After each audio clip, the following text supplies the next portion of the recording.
ભાવનગરમાં આવેલું મહુવા માર્કેટ સૌથી વિશ્વસનીય સ્થળ બન્યું છે। 11 માર્ચના રોજ મહુવા માર્કેટ યાર્ડ ખાતે વિવિધ જણસીની આવક નોંધાઈ હતી।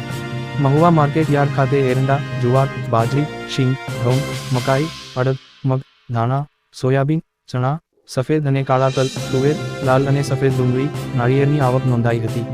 11 માર્ચના રોજ કુલ 17 જણસીઓની આવક નોંધવામાં આવી હતી। મહુવા માર્કેટિંગ યાર્ડમાં સફેદ ડુંગળીના 1,32,292 કટ્ટાની આવક થઈ હતી અને સફેદ ડુંગળીના ભાવ 211 રૂપિયાથી લઈને 277 રૂપિયા સુધીના બોલાયા હતા।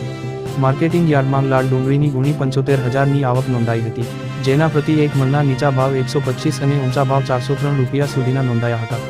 11 માર્ચના રોજ મહુવા માર્કેટ યાર્ડમાં ચણાની હરાજી કરવામાં આવી હતી, જેમાં એક મણના નીચા ભાવ 970 રૂપિયા રહ્યા હતા અને ઊંચા ભાવ 1,448 રૂપિયા સુધી રહ્યા હતા।